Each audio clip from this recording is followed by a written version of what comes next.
तो जैसे ऋतु बदल जाती है उसी प्रकार मेरे लिए भोजन और वस्त्र दोनों चीजों की व्यवस्था आपको करनी है।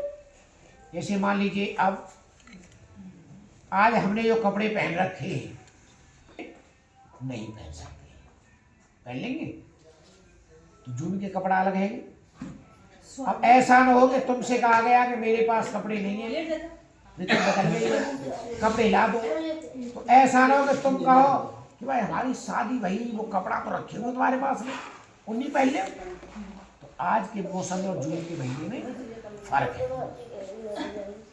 उसी प्रकार तुमको इनकी व्यवस्था करनी है। सातवें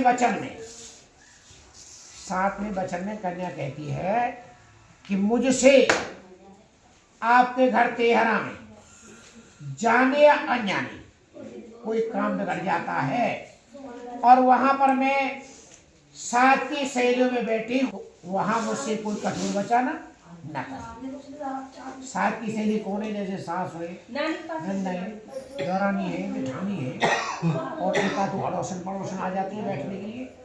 तो कोई कठोर वचन का मतलब है कि बुरा न बोले, गाली न दे, समझाना है काम बिगड़ जाए तो वहां से मुझे बुला लो और बुला करके एकांत में ले जा करके समझाएं।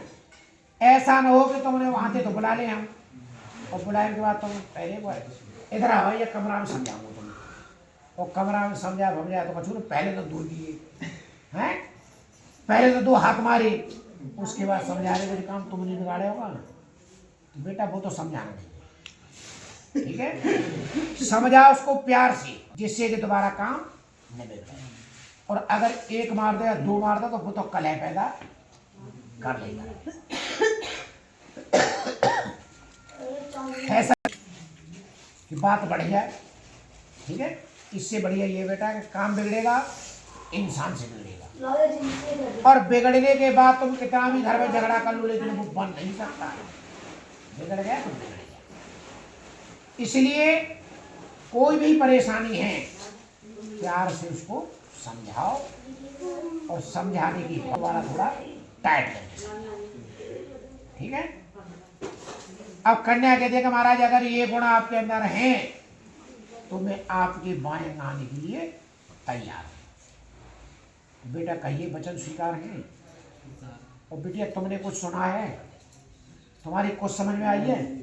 अगर तुम तेज कुछ कहने लगे तो तुम कह दोगे कि मैंने जीव वचन तो भरवाए तुम पे, तुमने हाँ करी कि नहीं करी माँ? बेटा ध्यान देके फिर सुनना है तुमको। अब इधर वर महोदय ने कन्या के 7 वचनों को स्वीकार कर लिया। तो अब कन्या उठ करके जाने लगी। सीधे आप रखो कंधा, उठा बात रखो। जब जाने लगी तो वर महोदय ने रोक दिया और रोक करके कहने लगे कि भाई जहां बैठी हो वहीं की वहीं बैठी रहो। तो कन्या कहने लगी महाराज अब तो विवाह संपूर्ण हो गया। वर महोदय ने कहा कि तुम्हारी तरफ से संपूर्ण हो गया है लेकिन मेरी तरफ से नहीं हुआ है। आपकी तरफ से क्यों नहीं हुआ है? और तुमसे वचन लूंगा मैं केवल 4। ठीक है बेटा? तो कन्या कहने लगी ठीक है महाराज मांग लीजिए, हटा ले बेटा। तो वर महोदय कहते हैं कि उद्याने मद्यपाने पितागृहे गमनेन च आज्ञा भंगोर कर्तारो वरभाग चतुष्टयम्। प्रथम वचन में वर महोदय कहते हैं उद्यान कहाँ होता है? जहां जंगल होता है। और जंगल कहाँ होता है?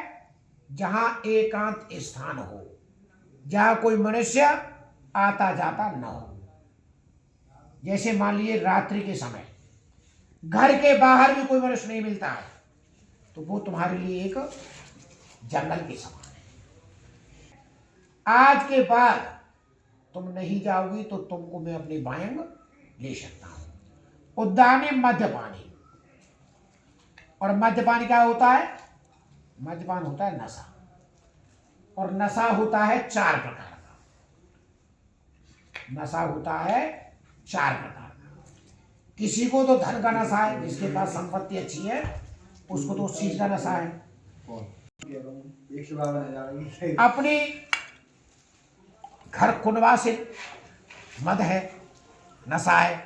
जैसे मान लीजिए को आप 4-6 बालक हैं तो वह नशा रहेगो तो भाई मुँह पर तो बालक है ही मेरे कोई बिगाड़ खा लेगो।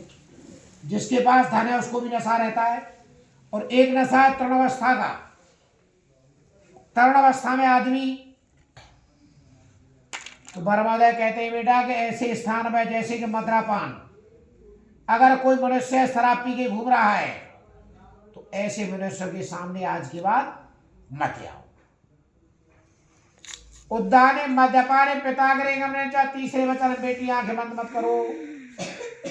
तुम्हारी तमादा कहते हैं कि मेरी बिना आज्ञा के तुम अपने माता पिता के यहाँ भी नहीं जाओगे। तो कन्या कहने लगी महाराज अगर मेरे घर पर कोई प्रोग्राम है तो मैं बिना बुलाए माता पिता के यहाँ नहीं जाऊंगी, लेकिन साल में आते 2 त्योहार, एक रक्षाबंधन एक भाई दूज, तुम्हारा इन दोनों त्योहारों पे मैं इधर से जा सकती हूँ। बरमोदय कहने लगी ठीक है चली जाना, लेकिन बिना अनुमति के यानी कि बिना आज्ञा के नहीं जाऊंगी। ठीक है महाराज। उद्याने मद्यपाने पिताग्रे गमने आज्ञा भंगुर कर्तारो बर्वा चतुष्टकम। चौथा वचन में कहते हैं बरमोदय बेटा ध्यान देके सुनना है कि मेरे जो वृद्ध माता पिता है, ठीक है, उनकी तुमको सेवा करनी है। मेरे जो बड़े भाई हैं मुझसे बड़े परिवार में उनकी भी है। मेरे जो वृद्ध जन हैं उनकी सेवा करनी है। और क्रोध आलस्य निवारिका, क्रोध और आलस्य आज से छोड़ दो। मेरे यहाँ पर न क्रोध चलेगा न आलस्य चलेगा। क्रोध आलस्य निवारिका सुख करा ज्ञान का आवर्तिनी, सुख और यश देने वाली बनाओ।